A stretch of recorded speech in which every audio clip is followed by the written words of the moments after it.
And this is the second of our annual meeting connecting sessions activities. Tonight we are having a hearing on our conference, what we call our mission, income, and spending plan, which is our wonderfully fancy way of saying budget. And we are going to explain to you what we've put together for the upcoming year for 2021. And with that, I am going to have our conference president, Carolyn Keilig, speak to this. The budget gets approved by the board before it's presented to the congregational meeting, to the conference annual meeting. And so she will kind of walk you through what we've done in the budget. I will say hi to John and Faye as you are checking in, and I'm going to get ready to put up the slides for this. Welcome, everyone. We're glad you're with us this evening. So while Gordon is doing that, there's several slides that we're going to walk through tonight. And I may or may not decide to pause during it. I probably will. And then, as mentioned, you will type, if you have a question, you can type it into the Q&A little slot on the webinar. And then when they pop up, I will do my best to answer them. I also want to mention that the annual meeting page at our New Hampshire Conference UCC website has an annotated mission, income, and spending plan, as well as the numbers, so that's another resource you can look at to prepare yourself for annual meeting. So let's move on to the next slide or two. Very good. Before I do, Carolyn, I just need to let you know that with my sharing my screen with the slides, I can't see the question and answer column. So Oh, thank you. Ann. Thank you, Ann. Okay. Another learning as we do this. Right. I assume we can move on. Yes, we can. So feel free to, so we're going to run through what's happening this year. We're going to look a little bit at what we project to be our income and expenses for next year. Talk a little bit about what that means. I'll summarize it, and then there'll be some final questions and answers. On the wrap-up slide, there's an email address that if you later on decide you do have some questions, you can send them on to me via email. Okay, Gordon. Excuse me. So I don't think I need to tell anyone that this year has had a lot of financial uncertainties, not just for the conference, but for many of our churches and indeed for many of our members. And so part of the reality for us in the New Hampshire Conference is that there has been some income, some revenue uncertainty due to COVID-19. But on the other hand, one of the things that we were able to do in the midst of the pandemic was to apply for and then receive a payroll protection loan in the amount of $117,000. Now, at this point in time, because we used it exactly as we were supposed to, and because we followed all the rules, we are not supposed to have to pay it back. And that's what we are believing to be true at this moment in time. Another piece of our reality for 2020 that impacted our finances, I'm sure you're all aware that we were not able to have any on-site camp or retreats at Horton Center. And because of this, we estimated that included a loss of about $115,000 in revenue. Some of the other things that are part of our mission and income spending plan for this year is sabbatical coverage for our Associate Conference Minister, Richard Slater, who's away on sabbatical at the moment. And that was about $13,150 this year. It includes welcoming in our bridge. Is that what we're calling him? Our Bridge Associate Conference Minister, David Felton, and whom we're really glad and blessed to have working with us at this time. So we had 2 planned for capital projects that were paid mostly from the cell tower lease extension when we received a nice signing bonus. And that's phase 1 of some technology upgrades that were long overdue at the conference office, as well as the Hope Cabin up at Horton Center. The foundation was not that great and needed to be totally fixed and replaced. And actually, you can see some of the pictures that are on our New Hampshire Conference website, Facebook page, that will show you pictures of the foundation work that was just finished a few weeks ago. Okay, you want to move on? Going forward, we have three pieces of 2021 in our mission, income, and spending plan that are important for us to keep in mind. Again, I don't think I need to tell anybody that there is a certain amount of continuing uncertainty of the impact of COVID-19 on both our revenue and expense sides.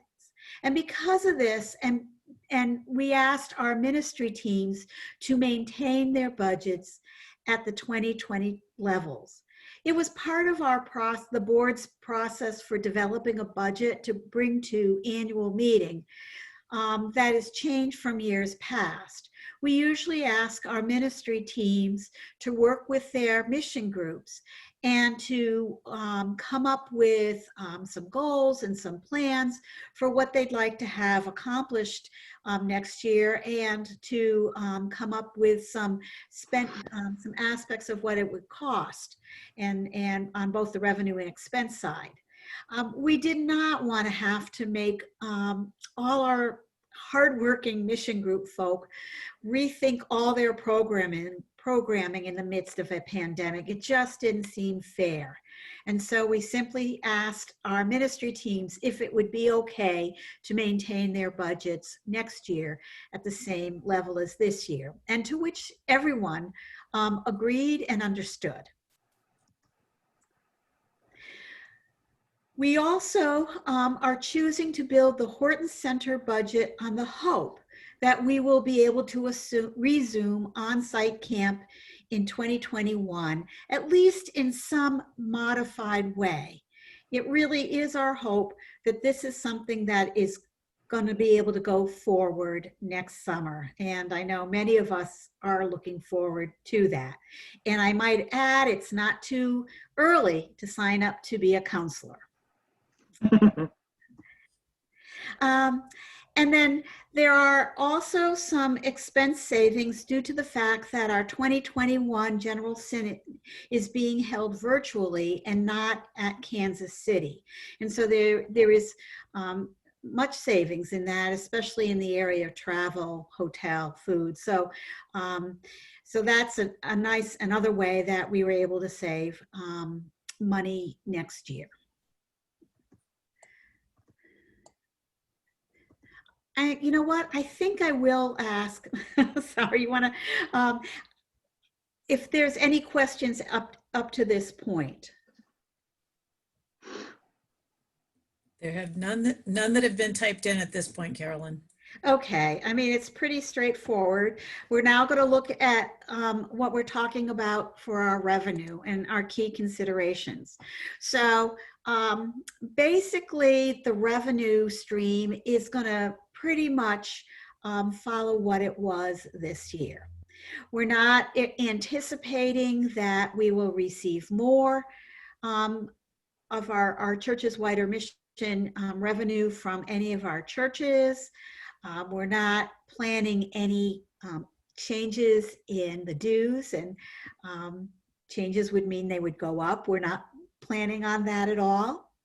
We are seeing a slight increase in our cell tower and office rental income. We are looking at our investments, and we see them continuing stable, partly because we don't, if you're not aware of it, we follow a rolling average. So is it based, Gordon, on 3 years or 5 years? 3 years, I believe. Right. So yes, I believe so. So we know ahead of time how much we are going to have from that. And so we are able to keep that in mind, and we're not then as affected by the ups and downs of the market. Our Friends Appeal, which comes out in April and November, we are pretty confident that we could increase that by $10,000. I'm going to change my mind on what I said. I think actually it's 5 years, because I think it's 20 quarters. Okay, I could not remember. And then the Horton Center appeal, this is our second year in the appeal. Next year will be the third, and we're very excited by the generosity shown for our church camp, but we're not anticipating that it's going to go up next year. In terms of revenue. So basically then, our income is shown, or our revenue is shown, that most of what we receive comes from OCWM, what our churches covenant with us, with the conference to share. And then after that is our fellowship dues, rental, and then the next large amount is from our investments, and then rental income, our appeals, and then other income. And you will see that the bottom line, our total revenue, there's a very, very, very anticipated small increase.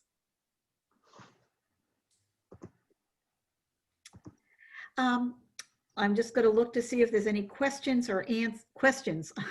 I have to give, oh, there we go. So can you see that question, Carolyn? Or I am. There's a question. I'm going to read it out loud. I know that Tim and Tivy worked really hard to make the Horton Center programs appealing and accessible remotely.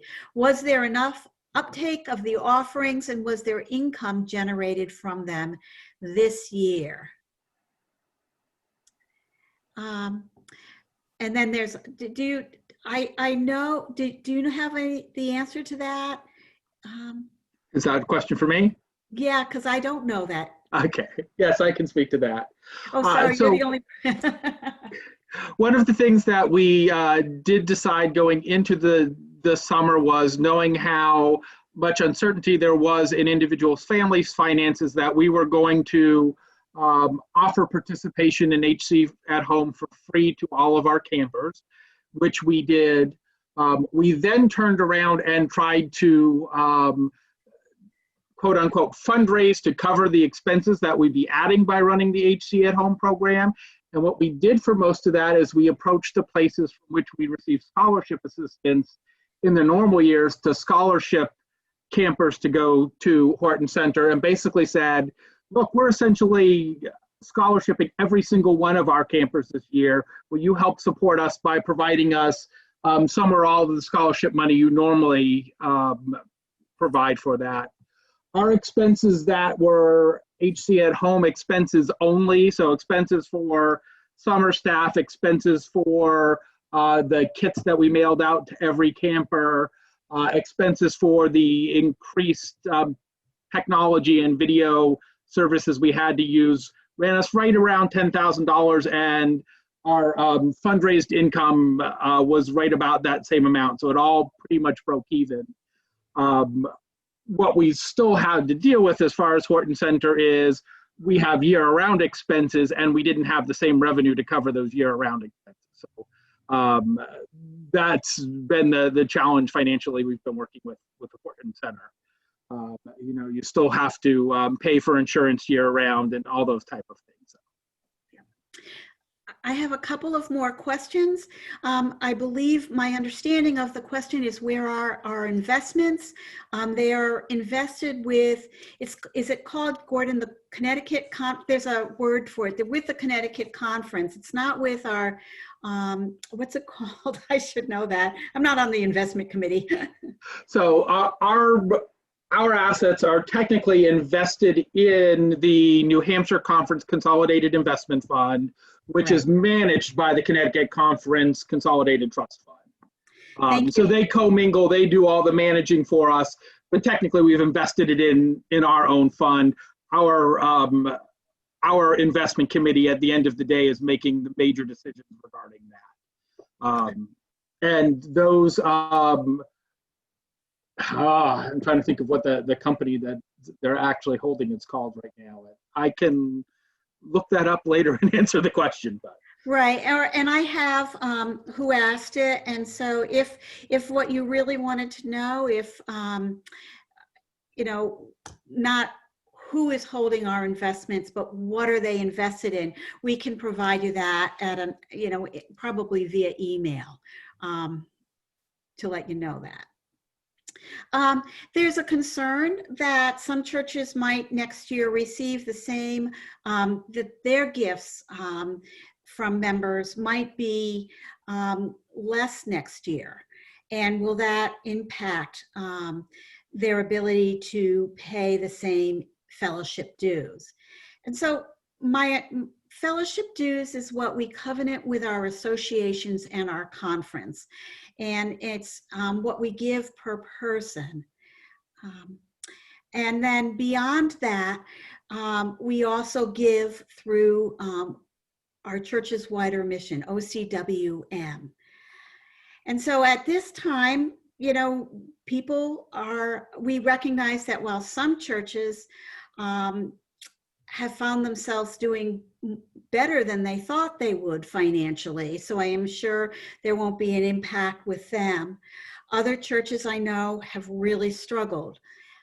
And so I think the Holy Spirit in your church needs to make decisions about how you're going to be addressing that. And there's another question about investments, but I think we will answer that at a different time, so that if that's okay. So Carolyn, in the Q&A box, there's also a question about the UCAMA partnership. Oh. Where does the UCAMA partnership aspect fall budget-wise? Okay, so let's move on then to expenses, because that will come in that particular one. Oh, okay. And Carolyn, once we're done with the slides, I may be able to look up the questions to the investment pieces. Okay. I just can't do it while I'm doing the slides. And can I just ask if people could try to use the Q&A rather than the chat box to put their questions up? It's a little easier for us to keep track of them. Okay. So there was a question. So as we move to look at where what our expenses are, we're going to start with OCWM. And right now, 65% remains with us. 35% we gift on to the national setting. So in reality, in 2019, the actual contribution to the national setting, it was $209,000 and $2,000. Yeah, you can see the number.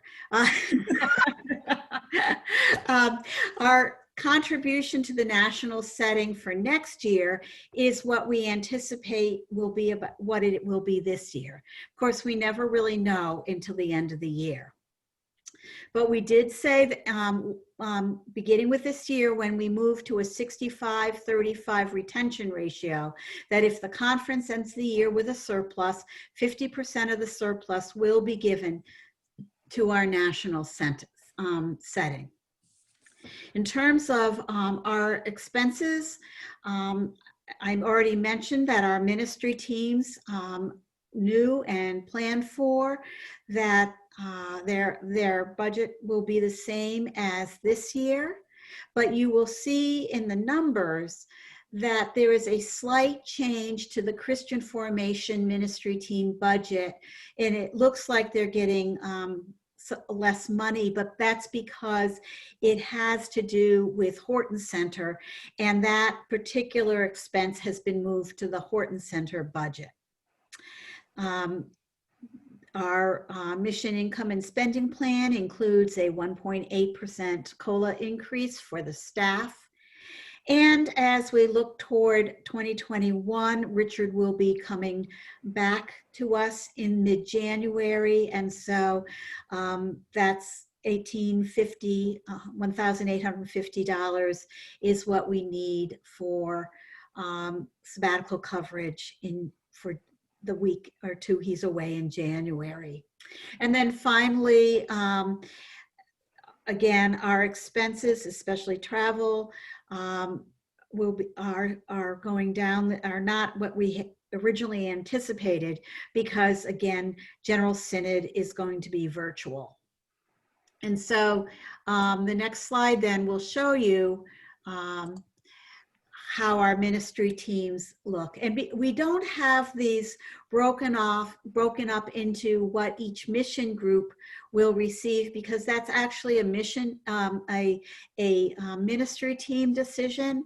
And so they will be working with their mission groups to allocate the funds as needed. So as you see, the allocations are the same as this year, except for Christian Formation Ministry, because there's some items that are now found in the outdoor ministry budget. And then finally, I'm going to go to, again, to show you that how it's going to play out in terms of overall expenses. And when we look at this year, we anticipated when this budget was passed last fall, that we would have a $36,000 loss. We don't know where we're at, where things are looking okay right now, and I don't anticipate that will be any greater.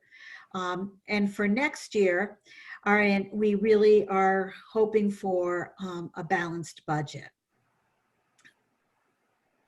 So if we can go to this next slide, and then I will ask some questions. I will entertain some questions about the mission spending for 2021.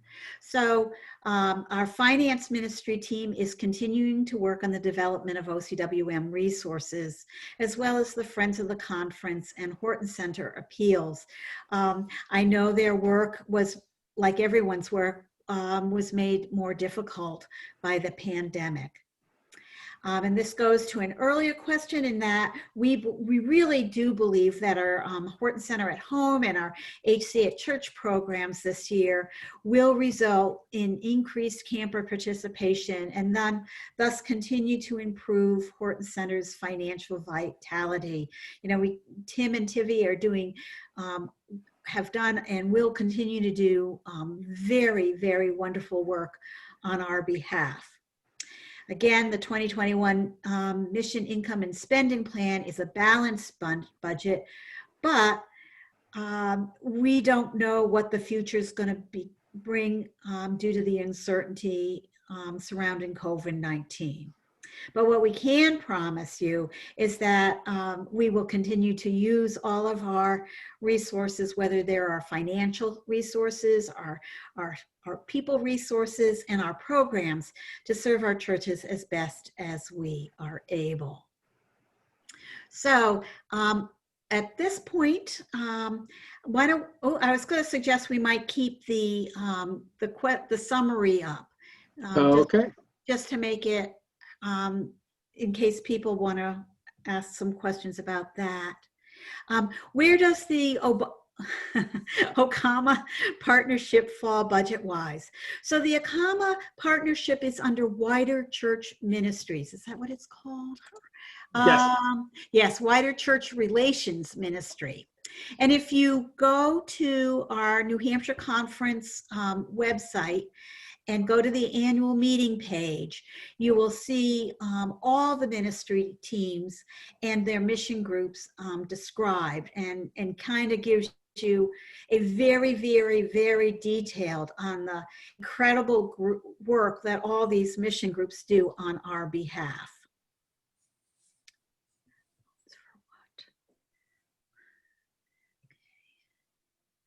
There's a question about a loan, and I'm not quite sure what that, the only loan. Oh, do we have okay, we're getting into some details. Let me pull up the budget, which I do have.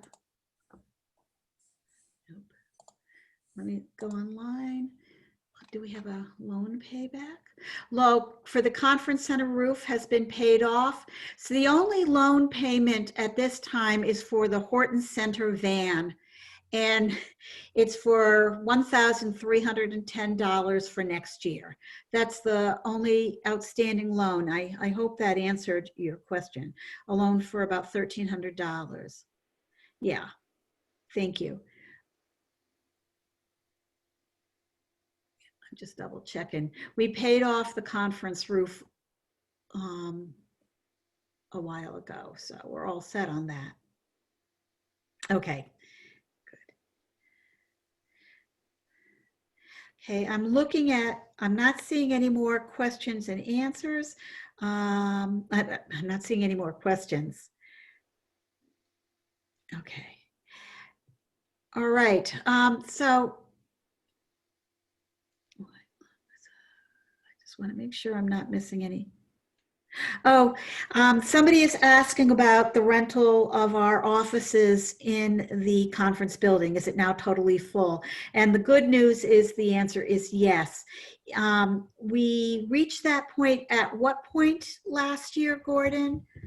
We would have reached that point officially, I believe it was as of the beginning of February 2019. It might have been the beginning of March 2019. Right. Yeah, and the board of directors signed, are continuing with the cell tower rental. We had a new lease. Again, now we know that's piece of our stable income. So those are our two rentals. Okay. All right, I'm not seeing any more questions. There is one in the chat, I see. The question is, is there a reason for not using the United Church funds in investment? We used United Church funds for our investments until, I'm going to say it was about 3 years ago when we switched to our investments working through the Connecticut Conference Consolidated Trust Funds. That was a decision made by our investment committee and supported by the board. I believe that decision was made while Charles Buck was here. It might have just No, it was while Gary was here. Charles, it was when Gary was still here. So, do you recall the reasoning for the switch? Yeah, it had to do mostly with how the United Church funds or board, get my words correct, how the service, how quickly they responded, how they were able to change where we wanted our investments. And at the time, we felt we weren't getting the service that we deserved, I guess is the simple way to put it. So it was more based on the fact that we also thought we could generate more income. Whether that's going to be true in the long run is always a guess for anyone. But at that point, the funds managed by the Connecticut Conference were doing better than those being managed by United Church funds. But that was not the main reason, or that was just one of the reasons, if I remember correctly. Somebody is wondering about the expected time frame, and how they're asking in particular about Justice and Witness Ministries, how that's going to impact their mission groups in terms of when will mission groups know what their budget is. I don't have I am going to go out on a little bit of a limb and suggest that probably most ministry teams aren't going to be expecting people to do with less than they're receiving this year. But I would just call your chairperson just to make sure. Oh, good. All right. I've got some more information. Thank you. Somebody who was on the investment committee has told me right after that decision was made that the switch was also about more local access to investment decisions. And so thank you for that. While we're talking investments, I will also add, I just looked it up. It's Fiduciary Investment Services that do the management on behalf of the Connecticut Consolidated Trust Fund. So. And a second person who was our treasurer and also sat on the investment committee at the time, again, is reporting back that the United Church Funds was not, the reporting from them was not what we would have liked. And so we were offered a better service from the Connecticut Conference. So there was a lot to go into that decision. I know it wasn't one that was done lightly. Okay. I am not seeing any other questions. Just want to make sure. Keep them coming, everybody. We don't want to get bored. I know, keep me on my toes. It's always nice to have investment committee people who can correct me when I'm not remembering exactly. All right. If you all are reading the question and answer piece where it talks about better service from Charlie. Charlie is Charlie Kuchenbrot. I was going to say one of the associate conference ministers for the Connecticut Conference. Now, one of the staff for the Southern New England Conference, I don't even actually know his new title, and he's our connection person with working with the Connecticut Conference Consolidated Investment Fund. And I'm sure that every few years, I would imagine that our investment committee goes over where we should be in terms of where we want to, who's partnering with us and how we're treated and what our return on our investments is. Absolutely. We meet with the investment service twice a year. Right.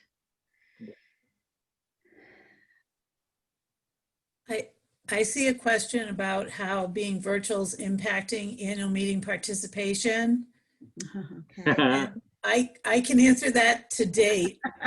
The phenomenon of what we've seen is the participation in the connecting sessions is higher than normal because now everybody can choose to go to all of them. They don't have to select among ones that are happening simultaneously.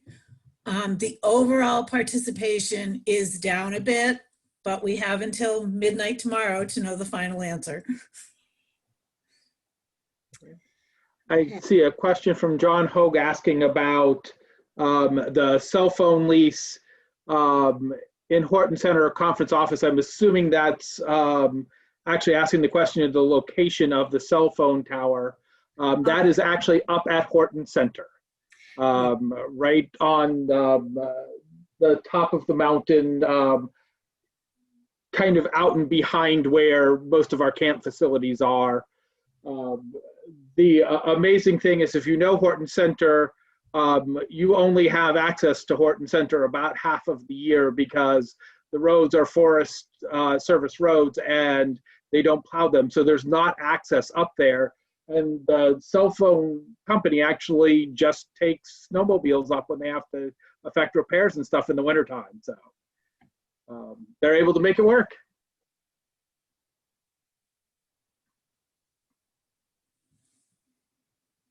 Did that answer your question, John?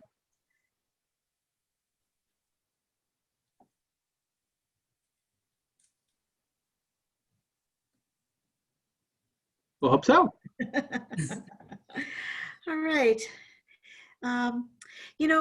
Gordon, do you mind showing that last slide, because it has where any other questions can be directed if people have come up with one? Let me see if I can get myself back there. It's going to take me a moment because I closed out of that. All right. Silly me. All right. I know. It's not that hard to email. Maybe I can pull it up. It's just BOD, Board of Directors, BOD at NHCUCC.org. So if you have any additional questions, again, it's BOD, Board of Directors at NHCUCC.org. And I think we hope to see you all at annual meeting on Saturday the 17th. How do I get that to go away? That's okay. All Stop right. sharing your screen. Are you all seeing the slide, or is it covered up by the question and answer? No, we can see it. Okay, good. On my screen, the question and answer is in front and I can't get it to go away now. Oh, okay. All right. I am not seeing any more questions. And rather than make you listen to me talk about more budget stuff, I do want to say again, you can find the annotated budget, the 5 pages of me explaining where all the money is going, where it's coming from, on our annual meeting page, and also the budget itself, the mission, income, and spending plan by the numbers. And I am going to quickly add, before we let you go, a reminder that we have our next Connecting Session Roundtable on Thursday at 6 o'clock. It's a ministry in the community roundtable. Going to have lots of great stories to share with you. I hope you'll consider joining us. And next Tuesday night at 6 o'clock, we have our other hearing, which is on the resolution that'll be coming to our annual meeting, a resolution on the rights of nature. So we'll hope you'll consider joining us for those. And I think with that, we will say good night. Thank you all very much for coming and listening and asking your questions and learning about our mission and income spending plan for 2021.